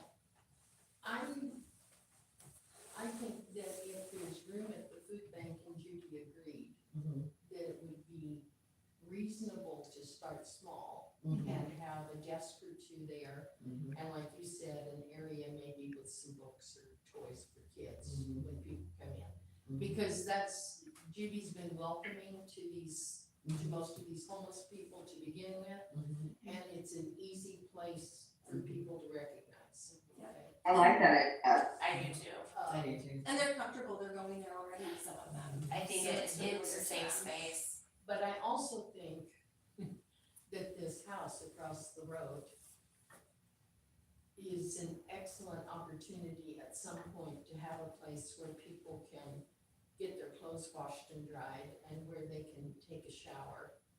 And I'm not saying have a place to sleep, but someplace where they can clean up and make themselves presentable if they are going to look for a job. Okay, here's the thing too, but, so we've been offered, it's like Brenda, I think it's used one time, it's a mobile unit that's got 2 showers in it. You hook it up much like an RV and, so if it was on this property over here that already has, all those types of things. That's one thing, but a big concern is to, so that would be just the showers. No, I'm saying, this is in the future. Mhm. I'm just saying, let's save the big space for something like that. I think that would require an employee, whether it's Yes, a contract with right. Yamhill County, and we say, we wanna pay you to have a contracted case manager who comes in, or the city pays for somebody, that's gonna need someone who's there. and- Encompass has shown interest in managing this shower trailer with using Measure 110 funds, so. So maybe that's, we contract with them. But that was the main reason that I thought, if we can start at the food bank and start small and get our processes in place, so that we're actually providing services, because there will be hiccups all the way along, then we can grow into, to You know, more. And I think that's exactly what the council is trying to say, is that let's start with small, doable projects. Yeah. And let's see what works and what doesn't work, and let's see what we need to fix and what we need to move forward. And that would be, I think that's kind of what you're saying too, by just using the food bank and, okay. I like that. Yeah, because I what are we agree gonna do, bring a shower in for a couple of people right now? I mean, yeah, like I think start this small and, go, right now I don't think I'm not saying that there's not a need, but right now we don't see, and there's not been one presented to us. We don't know, are these 10 people or how many are actually gonna use the shower that we have to staff? Yeah. So it just I doesn't don't- seem yeah. feasible right now. Right, and, I but once really we, like the idea of the food bank, I really do. Yeah, I will talk to Judy again.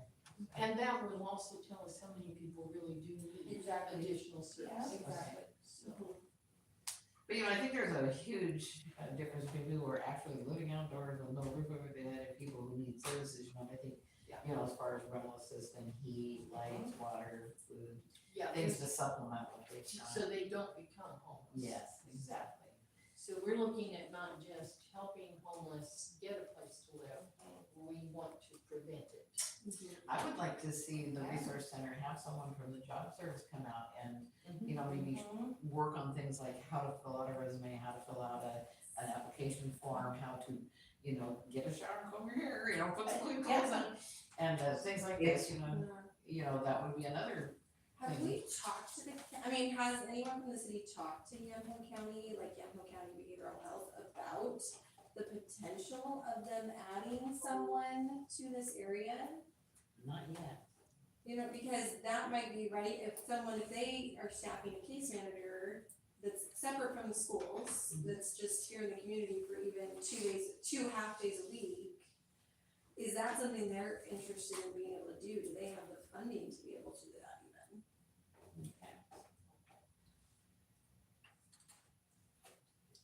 Okay. Because I think ideally, we have so many great ideas. In practicality and execution, the idea of having someone who can volunteer and also help everybody connect to resources is really, really difficult in application if you're not someone who works in that field.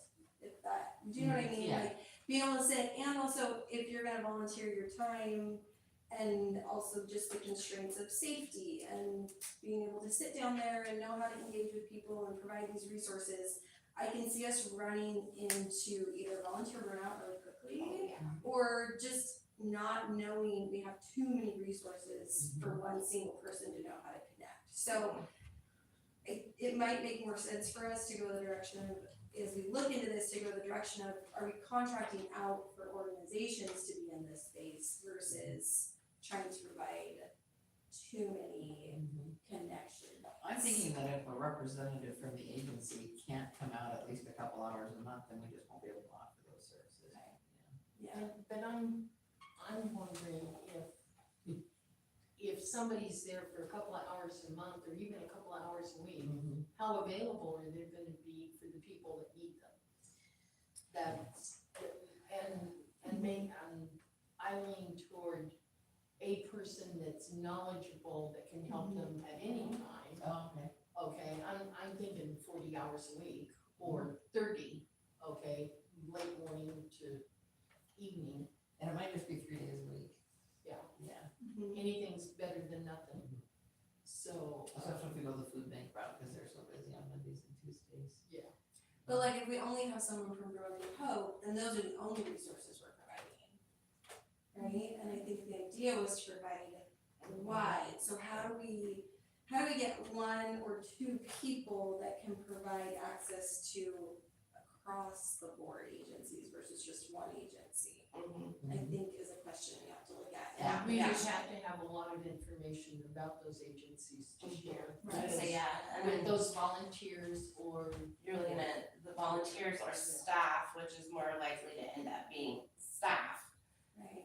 that become and learn to work very familiar with provoking hope with the county county with everybody, and those 1 or 2 staff or volunteers, staff, are the ones that they learn all of the different things, And you don't be rather kids than now. having just provoking hope in there, nothing against them, but then you've got all of the resources that we can show, I guess, rather than, like you said, one entity in there. Which is essentially, like a staff case manager. Right. Is the 211 phone number still available? Yeah. Okay, so that's an excellent resource Mhm. for anybody that would volunteer or come in to, whether they're staff or whatever. So they get someone in there that they don't have an actual answer for, and they can always call 211 to try to help Yeah. out. And As well. I think that's a great point, because in reality, one single person isn't gonna have all the answers, right? When I worked at the hospital department, I called 211 all the time, because there's just a lot of resources you don't know about necessarily, right? There's that big list, and so I think that that's a great point too, right? We're not probably going to be able to get people who can know But all since of we these live resources. next to each other, we have to be real careful about not giving the appearance of collusion. Okay, so we did that, so, When is our next meeting? it is February 21st at 4 p.m. right here at City Hall. Hope so. Okay.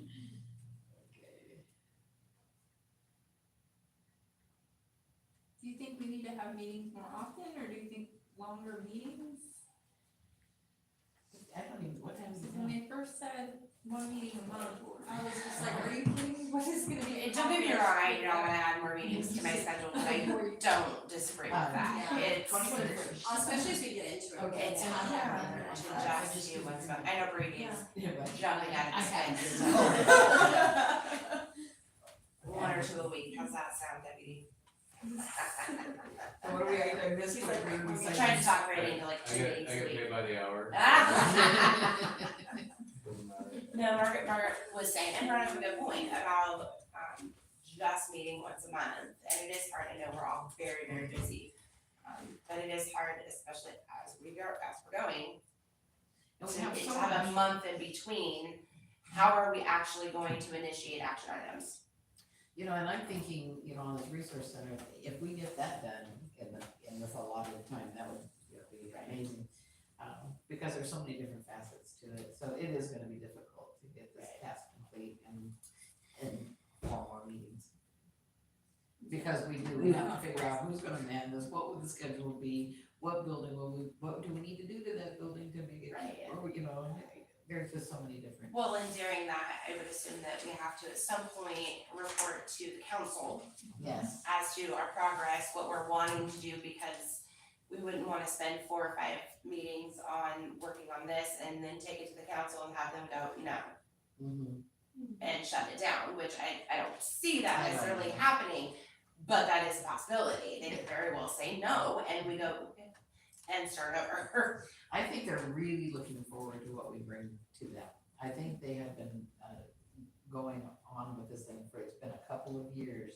There's been so many, meetings and town halls and attending, just so many meetings that I think they really wanna see some action So and.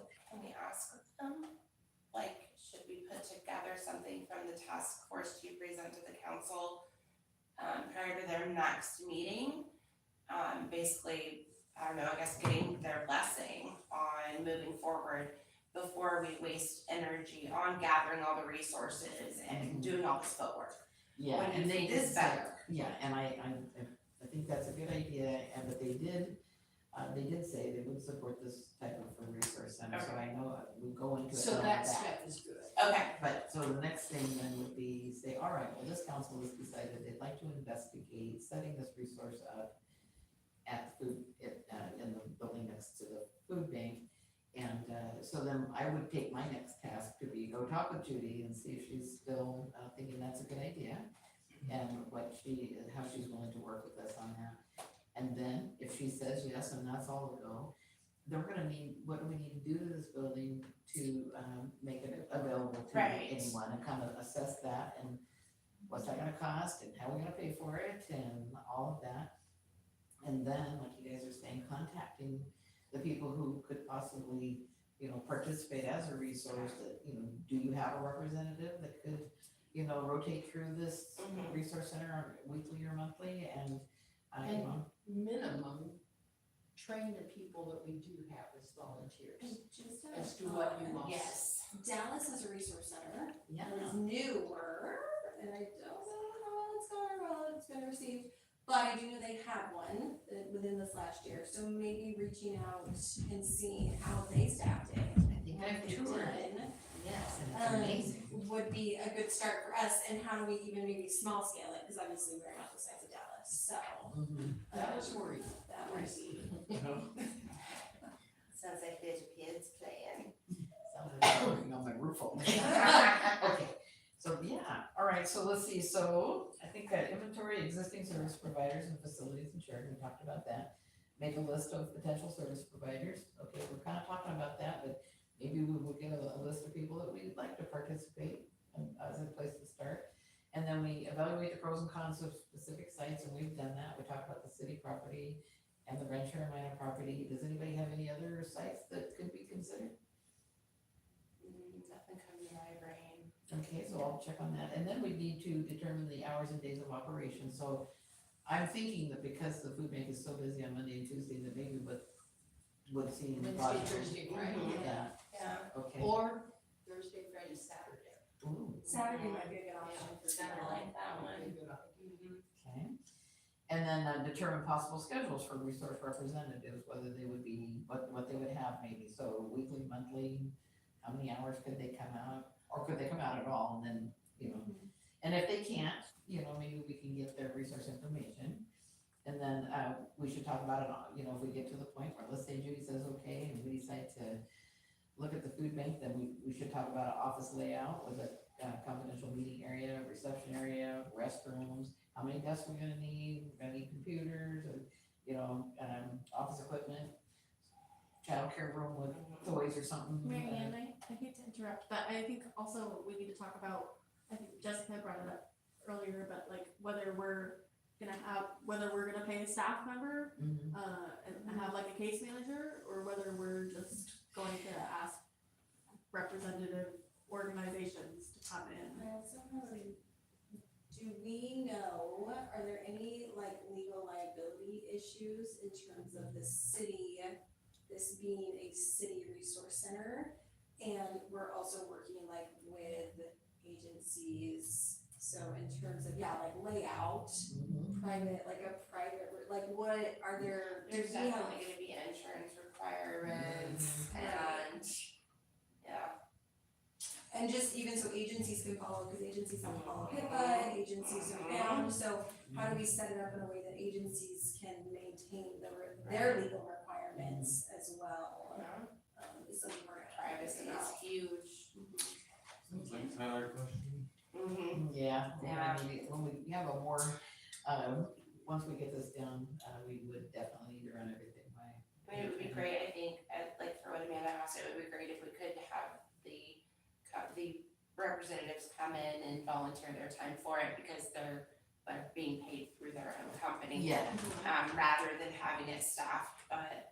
as being part of the county, that the part of our county employees could come here and help us Right. out a little bit. But I do think we should have, I do think that regardless of what the setup is, there should be somebody from the city that is overseeing and responsible for the day-to-day operation of what's going on. Yeah. that type of stuff. I see that, okay. So I think that would in turn be a cost Yeah, to the city. I don't think that that's a good idea. What's that, I Margaret? don't think that's a good idea. I Good. don't think that's something the city council's gonna go for. Oh, to have a city person. Yeah. um, Well, I- otherwise, if we have 5 different entities that are gonna be volunteering to be there, we have 5 different sets of keys. Yeah. Okay. And things change. Yeah. So I wonder if it's like a, But it's it's still. But we I have mean, like cities- 40 keys loose in Yeah. our church. Ultimately, no the- problem, so- Ultimately, it's the city's liability though, so Right. we do have to come back to ultimately, if something were to happen, it would come back on the city. And I think So- that's why it makes sense to have a person, like a staff person, that is responsible for this resource center. But either way, even if you take the staff person out of it, as Jessica's saying, like, it's still gonna be the city's responsibility. How do we do this at the campus? Here, and we didn't have any of that. That wasn't. So they were renting their own building. So Amanda, how do you do this at the campus? Sorry? How do you handle this at the campus? Do you open and lock it up every day, or do you have somebody who does that, or? So just to be clear, I'm no longer at the campus. Oh, okay, how did you do it? but just so that's out there. So we had rental contracts so that if someone was, posting it, they had to sign different rental contracts that they were held Oh. liable for all of these things, and there's all of this huge list of things that could and could not be done. And provide their own insurance probably. Oh. Yeah. Yeah, we done. But yeah, and then if people were given keys, they had to, pay deposits for the keys and Weren't you or an employee typically there during any event as well? You typically, had somebody on site typically. yeah. Those are all great ideas, thank you. Yeah. Okay. And then, just because I went through that with campus, I guess you will need to know that, whichever space you choose, which it might be easier at the food bank, but you'll have to figure out what the, assigned occupancy is for that building, because like the house, you're definitely gonna have to go through a change of occupancy use. Zonage probably. The other thing is, yeah, and depending upon who our local inspectors are, whether or not it fits the seismic retrofitting that needs to be done. yeah. Because West Valley campus just got shut down. Well, that's not why they got shut down, because the county was not concerned with seismic upgrades for that. They're basically grandfathered into the seismic. The reason the campus is currently not operating is because they needed to go through architectural studies for their occupancy change through the county. Okay. All right. Some of that may already be taken care of because it's the food bank. So some of that we may not have to worry about, but Okay. that would be talking to Judy and finding out, okay, like what Okay. have you already done? So that's the first thing I'll do is make sure that Judy has not changed her mind or anything, and that she's still willing to work on this, and but I will bring that information back to our next meeting.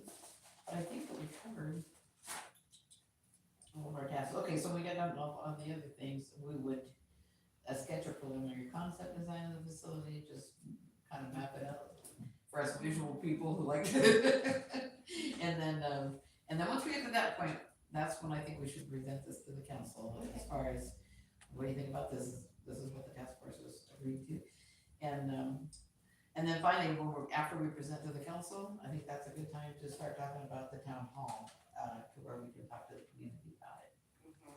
So you're gonna talk with Judy? Yeah. To make sure, and you will look at the building next door and find out how much space we would have and what that is, so that then we could make a floor plan of what was going on. Yes. Okay. Would you like to go with me? Yes, I will. There you go. If Can I you go with us? That's what I was gonna go. I mean, other items. Well, yeah, I mean, honestly, if you get it ran past Judy, I'm sure anybody who's interested would. I will take a picture, I carry in my purse. Nice, I can take some photos too and dump it into some software and. Oh. It was the layout a little bit as well, and that way everybody can have a copy of, and see the photos of what's actually going on in there. Like lumber and anything? We've got all kinds of leftover stuff. Yeah, I think we can make this happen. Okay, anything more up here? He just bought another tractor, I got all kinds of things. And TK, do you have anything else you'd like to add tonight? I think we're about. No, I'm excited. I definitely think when we were first talking last meeting, that it was an hour long. I was like, oh, we are so not gonna get stuff done if it's only an hour long. So I think an hour and a half at least, if not 2 hours, is probably a good idea for how long. Yeah, no, I think everyone agrees with you on that. Okay, let's go around, any last statements before we close this meeting? Nothing from Amanda, anything, Margaret, Stacy, anything else? Always. Okay. Always, no. I was gonna say, I just wanted to thank everybody so much. I appreciate everybody's input. Yeah. If we keep doing this, something great is gonna We're come gonna out of figure it this, out. no matter what it is. And, I just think it's awesome. And tomorrow, it's probably gonna be wet and cold, but, yay. And I think we'll focus on just making sure we ask that question and note it separately from the app and everything else. I'm not trying to screw up integrity. I just wanna focus a lot on Sheridan, so. So where are the results of your, I posted the ones I did on the phone, on the app. on the app? And so I'm assuming, I don't know if I'll get any of that information back Oh, of what I input. But we also have stuff that Stephanie wrote on okay. this stuff. Okay. And I'll get those into the app, but then we'll have, I'll make a note of how many people I did on the phone directly. So we'll have this information, how many are Sheridan residents and that type of thing. Yeah, and I know that there was one that was Grand Rock. Okay, okay, So, that'll work. and I want to invite everyone to a fish and dinner that we're gonna have at the Methodist Church on Bridge Street. February 16th, we'll start serving at 5 o'clock, and it's Churches United saying thank you to the community and all of our volunteers for supporting us, and and we're pretty good cooks. So What was the date again? February 16th, it's a Friday, and we'll have fish and fries and coleslaw, and brownies and Sounds wines good. with ice cream. Do you need any tester crews to show up early? I think that could be arranged. And Brady, do you have anything? Sorry, you reminded me, so does it matter to us, I'm assuming this question is on your survey, if they have any tribal affiliation? Oh, I see. Cause there are a lot of people in this area and that opens up a whole nother It asks what the race is. bunch of resources. And It does. the race asks if they're American Indian or, Okay. and they don't even say Caucasian, they say white. And then there's Asian, but there's a lot of choices. And everyone that I talked with today said not just white. That's something we didn't think about. Would the tribe be willing to put someone at the resource center? Wouldn't that be excellent? So, Maybe have the information from the survey, the count, if there's any, more than just one or so, we could say, present the tribe with the information as to why it'd be valuable for them to be Really there. nice if we could eventually just rent a room down there, rent a space when they were finished with the, hydro region. Oh, yeah. Do you know that they're working on that? I have seen construction fences every day now, so I think that's fantastic. Wonderful. Okay, do you have anything you'd like to add at the end here? No. Okay, do I hear a motion to adjourn? I made the last motion, it's your turn. Okay, Julie's I motion. move we adjourn. I second. All opposed? Thank you so much. Nobody abstained from that.